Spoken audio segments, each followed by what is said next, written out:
السلام عليكم ورحمة الله وبركاته.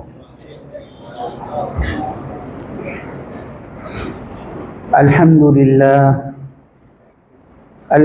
لله نحمده ونستعينه ونستغفره ونؤمن به ونتوكل عليه ونعوذ بالله من شرور أنفسنا ومن سيئات أعمالنا.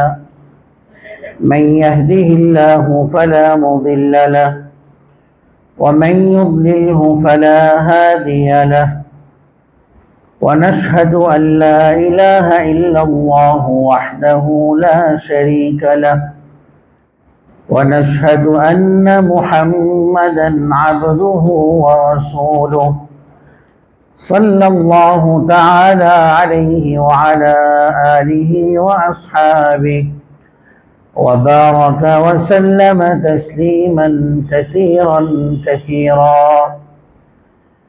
أما بعد، فأعوذ بالله من الشيطان الرجيم.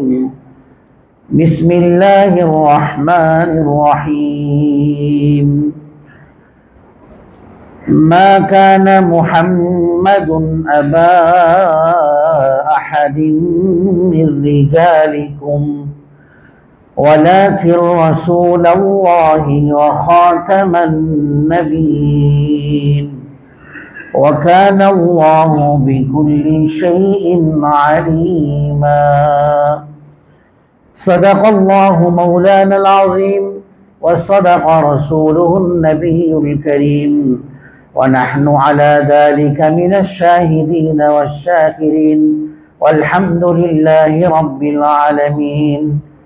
اللهم صل على محمد وعلى آل محمد كما صليت على إبراهيم وعلى آل إبراهيم إنك حميد مجيد. اللهم بارك على محمد وعلى آل محمد كما باركت على إبراهيم وعلى آل إبراهيم إنك حميد مجيد. मुअज़्ज़ज़ मुहतरम उलमाए किराम बुज़ुर्गान दीन ও আমার সর্বস্তরের প্রাণপ্রিয় মুসল্লিয়ান কিরাম, আলহামদুলিল্লাহ, আল্লাহ সুবহানাহু ওয়া তাআলার দরবারে অসংখ্য অগণিত শুকরিয়া আদায় করছি, যিনি আমাদেরকে আজকের পবিত্র জুমার দিনে সালাতুল জুমা আদায়ের উদ্দেশ্যে মসজিদে আসার তৌফিক দান করেছেন এবং 1447 হিজরি সনের পঞ্চম মাস জুমাদাল উলার চতুর্থ জুমাতে, আজকের 22 জুমাদাল উলার জুমাতে আল্লাহ রাব্বুল আলামিন হাজারো ব্যস্ততার মাঝেও আমাদেরকে আগে ভাগে মসজিদে আসার বসার তৌফিক দান করেছেন। সেজন্য আল্লাহ রাব্বুল আলামিনের দরবারে শুকরিয়া আদায় করছি, আলহামদুলিল্লাহ। আল্লাহ তাআলার দরবারে আরো কৃতজ্ঞতা আদায় করি যে তিনি আমাদেরকে পৃথিবীর সর্বশ্রেষ্ঠ মানুষ এবং সর্বশেষ নবী জনাবে রাসূল করিম সাল্লাল্লাহু আলাইহি ওয়াসাল্লামের মুসলমান উম্মতের অন্তর্ভুক্ত করেছেন। রাসূল করিম সাল্লাল্লাহু আলাইহি ওয়াসাল্লাম পৃথিবীতে এসেছেন সমস্ত নবীদের পরে,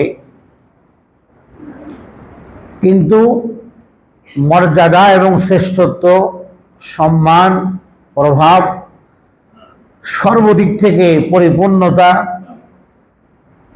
সর্বদিক থেকে রাসূলের মর্যাদা সমস্ত নবীদের উপর, যে কারণে আমরা বলি সর্বশ্রেষ্ঠ। তার উপরে অন্য কোনো নবীদের শ্রেষ্ঠত্ব নাই, সমস্ত নবীদের উপরে তার শ্রেষ্ঠত্ব, তার কামালিয়াত, তার আফদালিয়াত, সমস্ত নবীদের উপরে তার কৃতিত্ব, তার মর্যাদা, তার অবস্থান পরে এসেও সবার আগে সর্ব ঊর্ধ্বে তার অবস্থান। আমাদের নবীর বিশেষ বৈশিষ্ট্য হলো এটা যে আমাদের নবী করিম সাল্লাল্লাহু আলাইহি ওয়াসাল্লাম সর্বশ্রেষ্ঠ এবং সর্বশেষ নবী। যে কথা কোরআনে কারীম বলে, আমাদের নবী সম্পর্কে কোরআনে কারীম বলেছে এই কথা যে আমাদের নবী সর্বশেষ নবী, তিনি আল্লাহর রসুল এবং সর্বশেষ রসুল। আমাদের নবীর আগমনের মধ্য দিয়ে নবী আগমনের ধারাবাহিকতাকে আল্লাহ তাআলা সিলমোহর মেরে দিয়েছে। আমাদের নবীর আগমনের মধ্য দিয়ে নবুয়তি যে পথ, নবুয়তের যে মুকুট, নবুয়ত এবং রিসালাতের যে রাজ সিংহাসন, এটাকে আল্লাহ তাআলা আমাদের নবীর মাধ্যমে সমাপ্ত করে দিয়েছে। এই কথাটুকুনো আল্লাহ তাআলা কোরআনে কারীমের মধ্যে বলেছেন। আমাদের নবীর শ্রেষ্ঠত্ব এবং সবচেয়ে বেশি শ্রেষ্ঠত্ব তার এবং সর্বশেষ নবী তিনি, এ বিষয়ে যদি কারো অন্তরে কোনো ধরনের সন্দেহ থাকে বা আমাদের নবী শেষ নবী এই কথাকে যদি কেউ অস্বীকার করে, আমাদের নবী খাতামুন নবীয়িন, সর্বশেষ নবী, সর্বশ্রেষ্ঠ নবী, যদি এই কথাকে কেউ অস্বীকার করে বা সন্দেহ করে, কোরআন সুন্নাহর দৃষ্টিতে এই লোক ইসলামের দৃষ্টিতে মুসলমানদের দল থেকে বেরিয়ে যাবে, ইসলাম থেকে বহিষ্কৃত, সে তো মুরতাদ হয়ে যাবে যদি কোনো মুসলমান এটাকে বিশ্বাস না করে বা বিন্দু পরিমাণ সন্দেহ করে এই আকীদার ক্ষেত্রে। খাতমে নবুয়ত, নবীজির রাজ সিংহাসন, এটা নবীজির শ্রেষ্ঠত্বের বাহন, যার অপর নাম খাতমে নবুয়ত। এটা আমাদের নবীর সৌন্দর্য, এটা আমাদের নবীর শ্রেষ্ঠত্ব। রাসূল করিম সাল্লাল্লাহু আলাইহি ওয়াসাল্লাম বলেন, লাউ কানা মূসা হাইয়ান লামা ওয়াসিআহু ইল্লা ইত্তিবাঈ। যদি আমার জীবদ্দশাতে মূসাও আগমন করতেন তো আমার অনুসরণ করা ছাড়া মূসার কোনো গতি ছিল না, আমাকে অনুসরণ করতে হতো। তো রাসূল করিম সাল্লাল্লাহু আলাইহি ওয়াসাল্লামের এই খাতমে নবুয়ত, এটা এক সেনসিটিভ অঙ্গন, এক নাজুক অঙ্গন। আল্লাহ নবীর শ্রেষ্ঠত্ব এবং সর্বশেষ আসার এই বিষয়টাকেই খাতমে নবুয়ত বা খাতামুন নবিয়িন বলা হয়। মুসলমানদের মুসলমান হওয়ার জন্য, আল্লাহর বান্দাদের মুসলিম হওয়ার জন্য আল্লাহ এবং আল্লাহর রসুল যে রিসালাতের যে বিশ্বাস, তাওহীদ এবং রিসালাত যে পরিমাণ গুরুত্বপূর্ণ, মুহাম্মদুর রাসূলুল্লাহ সাল্লাল্লাহু আলাইহি ওয়াসাল্লামের খাতমে নবুয়তের গুরুত্ব সেই পরিমাণ। আমাদের কাছে তাওহীদ এবং রিসালাত যে পরিমাণ গুরুত্বপূর্ণ, নবীর খাতমে নবুয়তের এই আসন, এই বাহন, এটাও ঠিক সেই পরিমাণ গুরুত্বপূর্ণ। যে কারণে আমাদের নবীকে যদি কেউ বলে মুহাম্মদুর রাসূলুল্লাহ সাল্লাল্লাহু আলাইহি ওয়াসাল্লাম একজন নবী কিন্তু সর্বশেষ নবী না মানে, তাহলে তার ঈমান পরিপূর্ণতা আসে নাই, সে ঈমানদারি নয়। পরিপূর্ণতা আসা তো দূরের কথা, সে ঈমানদারি নয়। যে আমাদের নবীকে শেষ নবী বলে বিশ্বাস করে না, শুধু নবী মানে, শেষ নবী মানে না, তাহলে সে কোরআনে কারীমকেই অস্বীকার করল।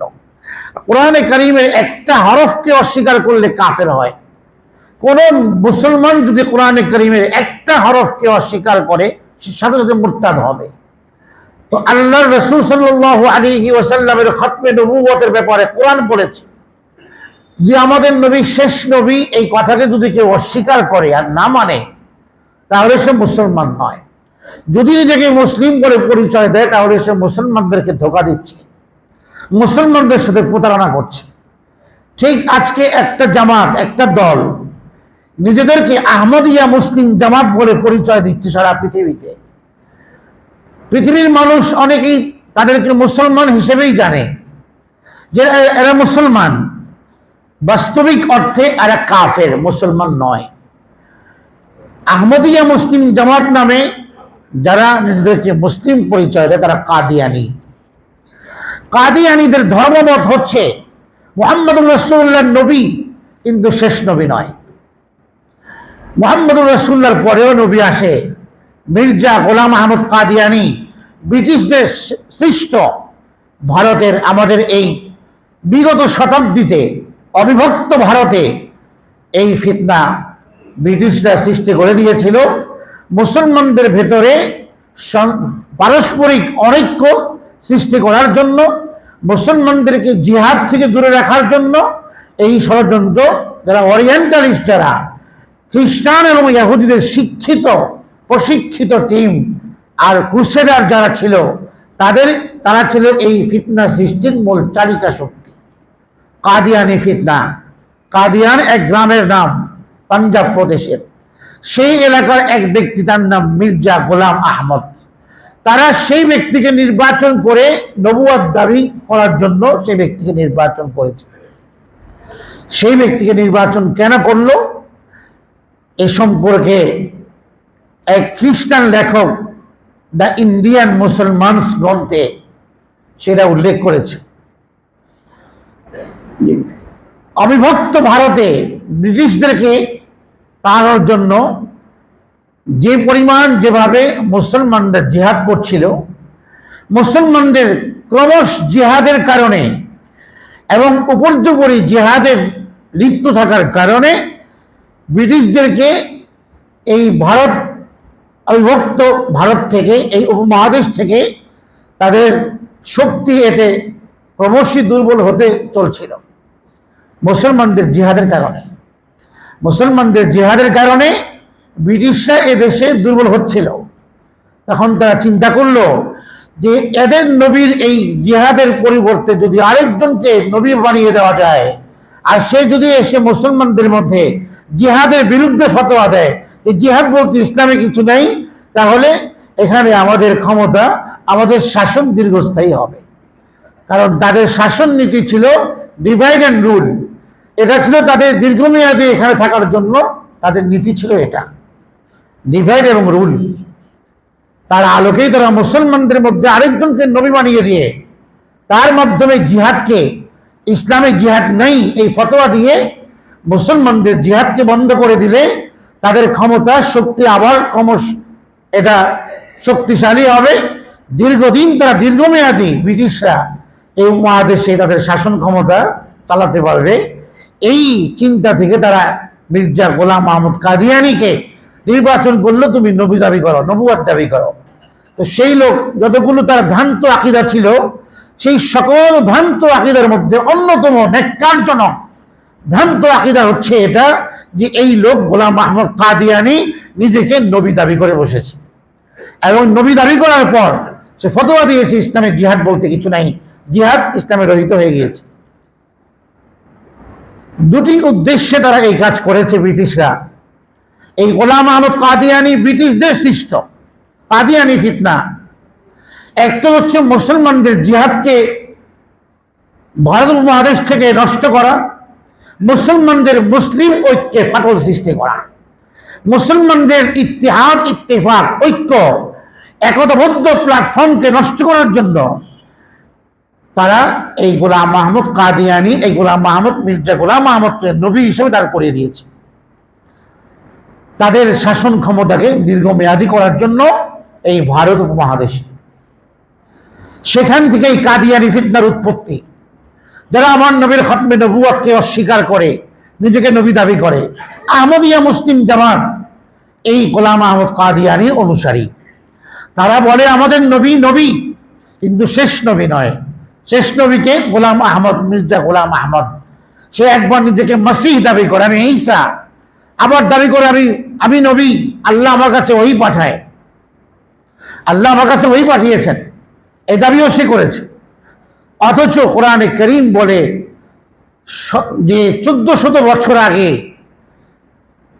কোরআনে করিম বিদায় হজের দিনে, জুমার দিন, আরাফার ময়দানে, জাবায়ে রহমতের পাদদেশে, ইয়ৌমে আরাফাতে রাসূল করিম সাল্লাল্লাহু আলাইহি ওয়াসাল্লামের সেই হজের, বিদায় হজের যে ভাষণে, ওই সময়টাতে এক আয়াতে কারিমা নাজিল হয়, যে আয়াত সূরা মাইদার 3 নম্বর আয়াত, যে আয়াত নবুয়তের, যে সর্বশেষ নবুয়তের ছোঁয়া মুহাম্মদুর রাসূলুল্লাহ পর্যন্ত সেই সমাপ্ত হয়ে গিয়েছে।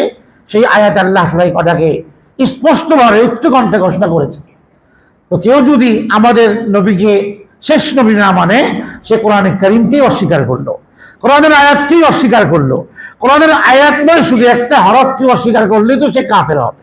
সেখানে যদি একটা আয়াতকে অস্বীকার করে তাহলে তো সে আরো আগেই কাফের হয়ে যাবে। এই জন্য সারা বিশ্বের মুসলমানদের ফতোয়া হচ্ছে কাদিয়ানি, যারা কাদিয়ানি অনুসারী, মির্জা গোলাম মাহমুদ কাদিয়ানির অনুসারী, তারা কাফের, তারা মুসলমান নয়। এরা নিজেদেরকে আহমদিয়া মুসলিম জামাত নামে পরিচয় দেয়। বিভিন্ন জায়গাতে এদের আস্তানা আছে, তাদের মসজিদ আছে, সেই মসজিদগুলো তালাবদ্ধ থাকে, সেখানে সর্বস্তরের মুসলমান নামাজ পড়তে পারে না। যারা তাদের ধর্মমতে কাদিয়ানি, যারা তাদের মির্জা গোলাম মাহমুদের অনুসারী, আহমদিয়া মুসলিম জামাতের সদস্য যারা, এরা আসলে তো মুসলিম নয়, এরা কাফের, কিন্তু মুসলমানদেরকে ধোঁকা দিচ্ছে। মুসলমান